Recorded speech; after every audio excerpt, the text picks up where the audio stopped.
Hello viewers, सुरीले गीत संगीत channel के सभी वीडियोस के लिए इस चैनल को सब्सक्राइब करें और बेल आइकन दबाएं।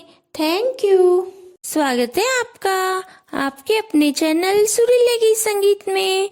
आज मैं आपको वैशाख में किए जाने वाले चौथ के व्रत की कहानी सुना रही हूँ।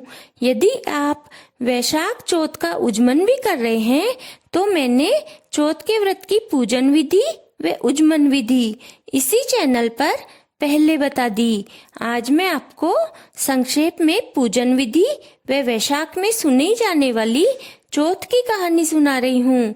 चौथ माता के व्रत में सारे दिन निराहार रहकर शाम को एक पाटे पर चौथ माता व गणेश जी की मूर्ति या फोटो रखें।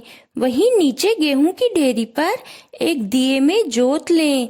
फिर गणेश जी व चौथ माता की रोली, चावल, मोली आदि से पूजा करें। गणेश जी व चौथ माता के भोग लगाएं व जोत पर भी जिमाएं। फिर रोली, मेहंदी व काजल की तेरे तेरे टीकी पाटे पर लगाएं। खुद के भी टीका लगाएं और 4 गेहूं के दाने हाथ में लेकर कहानी सुने। अब मैं आपको चौथ माता की कहानी सुना रही हूँ। एक साहूकार के एक बेटा बहू थे। बहू पीहर जाती तब उसके पिताजी पूछते, बेटी क्या खाकर आई हो? तब बेटी बोलती, पिताजी बासी सूखी खाना खाकर आई हूँ। एक दिन साहूकार का बेटा अपने ससुर से मिलने गया तो ससुर ने पूछा, बेटा मेरी बेटी को बासी सूखा खाना क्यों देते हो? तब उसने आकर अपनी माँ को कहा तो माँ बोली, बेटा मैं तो बहू को गरम खाना खिलाती हूँ, तुम कल ही देख लेना। दूसरे दिन उसने देखा तो वह गरम खाना खा रही थी। थोड़े दिन बाद फिर उसके पिताजी ने पूछा, बेटी ससुराल में क्या खाकर आई हो? तब बेटी बोली, पिताजी सूखी बासी खाना खाकर आई हूँ। तो उसके पति ने कहा कि तुम झूठ क्यों बोलती हो? तब वह बोली कि ना आप कमाते हो ना ही आपके पिताजी कमाते हैं, तो वह बासी सूखा खाना हुआ कि नहीं? यह सुनकर उसका पति उसी समय कमाने के लिए निकल गया। फिर उसने इतना धन कमाया कि वह वहीं रहने लगा। एक दिन साहूकार की बहू पड़ोस में आग लेने गई तो सब औरतें चौथ माता की कहानी सुन रही थी। उसने पूछा कि आप ये सब क्या कर रही हो? तब वे बोली कि हम सब चौथ माता की कहानी सुन रही हैं। इस पर उसने पूछा कि इस व्रत के करने से क्या फल मिलता है? औरतों ने बताया कि इस व्रत को करने से अन्न धन होता है, बेटे पोते होते हैं, 12 वर्ष से बिछड़ा हुआ पति घर लौट आता है। यह सुनकर उस दिन से वह भी चौथ माता का व्रत करने लग गई। सासू 4 समय खाने को देती, उसमें से एक समय का वह गाय को, एक समय का ब्राह्मण को देती, एक बार का खड्डा खोदकर चींटियों के लिए गाड़ देती और एक बार का चांद को अर्घ देकर खुद खा लेती। ऐसे ही चौथ का व्रत करते करते 12 वर्ष हो गए। चौथ विंदायक ने सोचा, इसको व्रत करते 12 वर्ष हो गए, अगर इसके पति को वापस नहीं लाए तो कलयुग में अपने को कौन मानेगा? इसीलिए उस रात ही चौथ माता उसके पति को सपने में आकर बोली कि अब तू घर चला जा, तेरी पत्नी तुझे याद कर रही है। तब वो बोला कि मैं तो काम में बहुत उलझ गया हूँ, अब तो जाना मुश्किल है। चौथ माता बोली कि दिन उगने से पहले दोनों ही घोड़े मोड़कर चौथ माता का नाम लेकर बैठ जाना, देने वाले दे जाएंगे और लेने वाले ले जाएंगे। उसने वैसे ही किया, देने वाले दे गए और लेने वाले ले गए। घर आने लगा तो एक बुढ़ा सांप दुख से जलने के लिए जा रहा था। उसने उसे छिचकार दिया।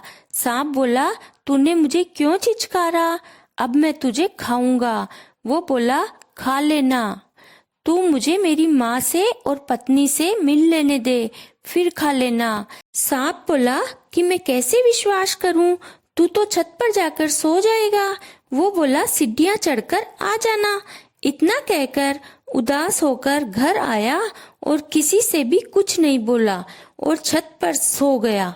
फिर उसकी पत्नी ने पूछा, आजकल आप इतने उदास क्यों रहते हो? इस पर उसने सांप वाली सारी बात बता दी। पत्नी ने कहा कि आप किसी बात की चिंता मत करो, चौथ माता सब ठीक कर देगी।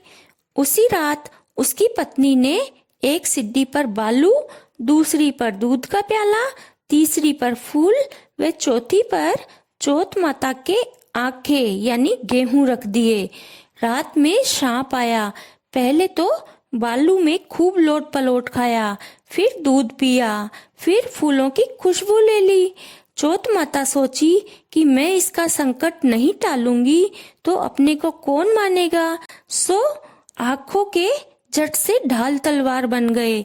सांप की पूंछ कटकर उसकी जूती में गिर गई तो सांप की पूंछ सोची कि मैं इसे झटका तो दिखाऊंगी। तब चींटियों ने आपस में बातें की कि इसकी पत्नी ने हमको खाना खिलाया, इसीलिए इसके पति की रक्षा करनी चाहिए।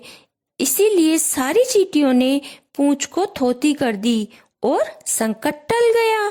सुबह उठने में देर हो गई तो माँ उठकर जाने लगी तो सीढ़ियों में खून देखकर वो चिल्लाई कि मेरा बेटा मर गया। ऊपर जाकर देखा तो बेटा सो रहा था। बेटे ने आकर पूछा कि मेरे लिए कोई धर्म पुण्य करता था क्या? तो माँ बोली कि मैं तो नहीं करती थी। तब उसने अपनी पत्नी से पूछा तो वो बोली, हाँ मैं किया करती थी। मैं 12 महीनों की 12 चौथ का व्रत करती थी। सासू बोली कि मैं तो तुझे चारों समय खाना खाने को देती थी।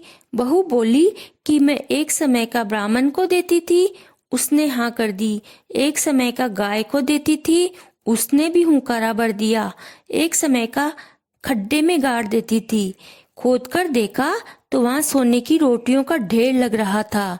एक समय का अर्घ देकर खुद खा लेती थी। सारी नगरी में उसी समय कहलवा दिया कि सब कोई पुरुष की लुगाई, बेटे की माँ, दीदा घोड़ा की धरानी सब ही चौथ माता का व्रत करे। हे चौथ माता, जैसे उसको सुहाग दिया वैसे सबको देना। कहानी कहने वाले, सुनने वाले और हुंकारा भरने वाले सभी को सुखी और स्वस्थ रखना। बोलो चौथ माता की जय।